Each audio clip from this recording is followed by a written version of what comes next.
കെ.എസ്.ഇ.ബിയുടെ അനാസ്ഥ യുവാവിന്റെ ജീവനെടുത്തു. മലപ്പുറം വളാഞ്ചേരി കൊടുമുടിയിൽ കഴിഞ്ഞ ദിവസമാണ് സംഭവം. പാടത്ത് പൊട്ടിവീണ വൈദ്യുതി കമ്പിയിൽ നിന്ന് ഷോക്കേറ്റ് യുവാവ് ദാരുണമായി മരിച്ചു. വളാഞ്ചേരി കൊടുമുടി സ്വദേശി മണികണ്ഠൻ എന്ന 49-കാരനാണ് മരിച്ചത്. മീൻ പിടിക്കാനായി പോയ മണികണ്ഠനെ പിന്നീട് പാടത്ത് മരിച്ച നിലയിൽ കണ്ടെത്തുകയായിരുന്നു. പൊട്ടിവീണ വൈദ്യുതി കമ്പിയിൽ നിന്ന് ഷോക്കേറ്റാണ് മണികണ്ഠൻ മരിച്ചത്. അതേസമയം കെ.എസ്.ഇ.ബിയുടെ അനാസ്ഥയാണ് മണികണ്ഠൻ മരിക്കാൻ കാരണമെന്നാരോപിച്ച് നാട്ടുകാർ രംഗത്തെത്തി. പൊട്ടിവീണ വൈദ്യുതി കമ്പിക്ക് പതിറ്റാണ്ടുകളുടെ കാലപ്പഴക്കമുണ്ട്. ഇത് മാറ്റാൻ പലകുറി നാട്ടുകാർ ആവശ്യപ്പെട്ടിട്ടും കെ.എസ്.ഇ.ബി തയ്യാറായില്ലെന്നാണ് നാട്ടുകാർ ആരോപിക്കുന്നത്. ഈ കൊടുമുടി എന്ന പ്രദേശമാണിത്. ഇത് മലഞ്ചുഴി ഭാഗത്തു കൂടി വരുന്ന ഈ ലൈന് നാല് ലൈനാണ്. മോട്ടറിന് 5 ഹോഴ്സ് പവർ മോട്ടർ രണ്ടെണ്ണം മോട്ടറിന് വരുന്നതാണ്. 1970 ഡിസംബർ 31 സാങ്ഷൻ ചെയ്ത ഈ കറണ്ട് ഇന്ന് ഈ സമയം വരെ ഇലക്ട്രിസിറ്റി ബോർഡോ കാര്യങ്ങളോ ഈ കമ്പി മാറ്റിയിട്ടില്ല. ഈ പൊന്തേക്കൂടിയും ഈ കാട്ടുകൂടിയാണ് ഈ കമ്പി ഇപ്പോഴും വരുന്നത്. ഒരു മെയിൻ്റെനൻസ് നടത്തിയേ മറ്റുള്ള കാര്യങ്ങളോ ഒന്നുമില്ല. കൊല്ലത്തിൽ 3-4 പ്രാവശ്യം ഇവിടെ പൊട്ടുന്നത് മരം വീണിട്ടും മറ്റുള്ള. ഇപ്പം ഇന്നലെ പൊട്ടിയത് ഒരു മരം കൂടി വീണിട്ടില്ല. അത്രക്കും പഴക്കം ചെന്ന കമ്പി ആവുകൊണ്ട് ആണ് ഇത് പൊട്ടാനുള്ള കാരണം. അത് കെ.എസ്.ഇ.ബിയുടെ അനാസ്ഥ തന്നെയാണ്. അവർ വെട്ടാൻ വരാറുണ്ട്. പക്ഷേ ആ മെയിൻ റോഡിൽ നിന്ന് ആ പീസ് കാരിയറിൻ്റെ അവിടെ നിന്ന് ഇങ്ങോട്ട് ഈ ബൈക്ക് അവർ തീരെ വരാറില്ല. നമ്മൾ പറയലുണ്ട് അവരോട്, വെട്ടാൻ വരുന്ന അവരെ കൂടെ ഓവർസെയർമാരുണ്ടാവും ഈ ടച്ചിങ്സിന് വരുന്ന ആൾക്കാരുടെ അടുത്ത്.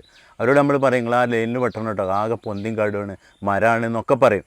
പക്ഷെ അവരൊന്നും ഈ ബൈക്ക് തീരെ വരാറില്ല. ഒരു എന്തെങ്കിലും പറഞ്ഞപ്പോൾ റഷീദൊക്കെ പറഞ്ഞ പോലെ തന്നെ നമ്മൾ ആ പീസ് കാരിയർ ഇടാൻ ഒരു കൊല്ലമായി ഓഫീസിൽ ഒരു 5 വട്ടേലും വിളിച്ചിട്ടുണ്ടാവും. പിന്നെ ലൈൻമാൻമാർ വരുമ്പോൾ അവരോട് പറയും, ഓവർസെയർമാർ വരുമ്പോൾ അവരോട് പറയും, ആ ജീപ്പായിട്ട് അവർ മെയിൻ്റനൻസിന് വരുമ്പോൾ പറയും. പക്ഷെ അവർ ഇന്നേ വരെ ഇപ്പോൾ പെട്ടെന്നൊരു കമ്പി വിട്ടാൽ നമ്മൾ ലൈൻമാൻമാരുമാതിരി പ്ലെയറായിട്ട് നടക്കുന്ന ആൾക്കാരല്ലല്ലോ നാട്ടുകാർ. നമുക്ക് ഊരാൻ പറ്റില്ല, ഓപ്പൺ പീസ് കുത്തിക്കുകയാണ്. ഒരു 3 കാരിയർ പോലും അതിമ്മ കൊടുന്നിടാനുള്ള ഒരു മനസ്ഥിതി കെ.എസ്.ഇ.ബിയിലെ ആൾക്കാർക്കില്ല.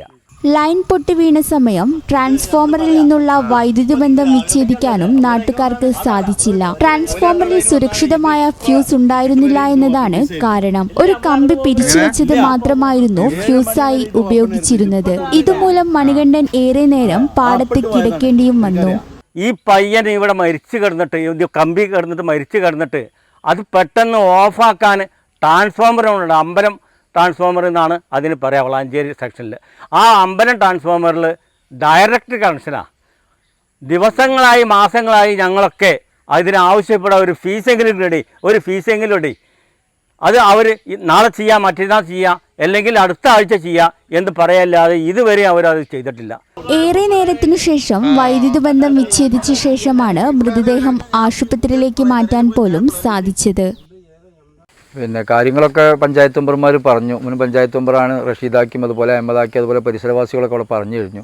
സംഭവം കെ.എസ്.ഇ.ബിയുടെ അടുത്ത് വന്ന വലിയ ഒരു അനാസ്ഥയാണ്. ഇപ്പോൾ നേരത്തെ പറഞ്ഞതുപോലെ ഇപ്പോൾ മെയിൻ റോട്ടിലുള്ള കമ്പിക്കായി നിൽക്കുന്ന പിന്നെ മരങ്ങളുടെയും കൊമ്പുകളുടെയും ഒക്കെ കൊമ്പ് വെട്ടി അതൊക്കെ സുഖമായി മുന്നോട്ട് പോകാൻ അവർക്കത് കഴിയും. പക്ഷേ ഇത് കുറച്ച് പൊന്തിയും കാടാണ്, കുറച്ച് പ്രയാസം ഏറിയ, കുറച്ചുകൂടി പണിയെടുക്കേണ്ട ഒരു സംഭവമാണ്. അപ്പോൾ അതുകൊണ്ട് ഇങ്ങോട്ട് തീരെ മൈൻഡ് ചെയ്യാത്തത് കൊണ്ടാണ് ഇത്തരം വലിയ ഒരു ദുരന്തം ഉണ്ടായത്.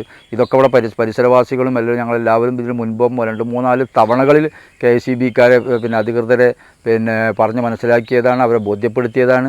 പക്ഷെ അതിനുള്ള ഒരു നടപടി ഉണ്ടായിട്ടില്ല. അതുകൊണ്ടാണ് ഇപ്പോൾ അങ്ങനത്തെ നമ്മുടെ മണികണ്ഠൻ വന്ന ഈ വലിയൊരു പ്രയാസകരമായ ഒരു അനുഭവം ഇവിടെ ഉണ്ടായത്. ഈ ചാനൽ ന്യൂസ് വളാഞ്ചേരി. വീട് വെക്കാൻ പണമില്ലേ? സ്ഥലം വാങ്ങിക്കാനും വീടൊന്ന് ശരിയാക്കാനും പണം തികയുന്നില്ലേ? ഇനി ആ ചിന്തകളൊന്നും വേണ്ട. സാധാരണക്കാർക്ക് വരെ കിട്ടാവുന്ന കെ.എസ്.എഫ്.ഇയുടെ ഭവന വായ്പാ പദ്ധതി ഉണ്ട്. അതും മിതമായ പലിശ നിരക്കിൽ. ഈ വായ്പ എന്തിനൊക്കെ ലഭിക്കുമെന്നറിയാമോ? ഭൂമി വാങ്ങുന്നതിന്, വീട് വാങ്ങുന്നതിനും പുതുക്കി പണിയുന്നതിനും, പുതിയ വീട് പണിയുന്നതിന്, പണി തീരാത്ത വീടിന്റെ പണി പൂർത്തിയാക്കുവാൻ, അങ്ങനെ കെട്ടിടവുമായി ബന്ധപ്പെട്ട നിങ്ങളുടെ വിവിധ ആവശ്യങ്ങൾക്ക് ഈ ലോൺ ലഭ്യമാകുന്നതാണ്.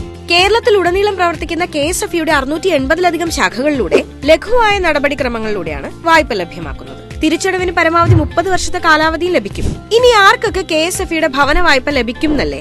ശമ്പള വരുമാനക്കാർക്ക്, കൃഷിയിൽ നിന്നും കച്ചവടത്തിൽ നിന്നും വരുമാനമുള്ളവർക്ക്, ഡോക്ടർ, എഞ്ചിനീയർ, ചാർട്ടേഡ് അക്കൗണ്ടന്റ് തുടങ്ങി പ്രൊഫഷൻസ് ചെയ്യുന്നവർക്ക്, വാടക ഇനത്തിൽ വരുമാനമുള്ളവർക്ക്, വിദേശത്ത് ജോലിയുള്ളവർക്ക്, സ്വയം തൊഴിൽ ചെയ്യുന്നവർക്ക് തുടങ്ങി ഏതൊരു വ്യക്തിക്കും വായ്പയ്ക്ക് അപേക്ഷിക്കാവുന്നതാണ്. കൂടുതൽ വിവരങ്ങൾക്ക് KSFE ശാഖയുമായോ ഈ കാണുന്ന നമ്പറുമായോ ബന്ധപ്പെടുക.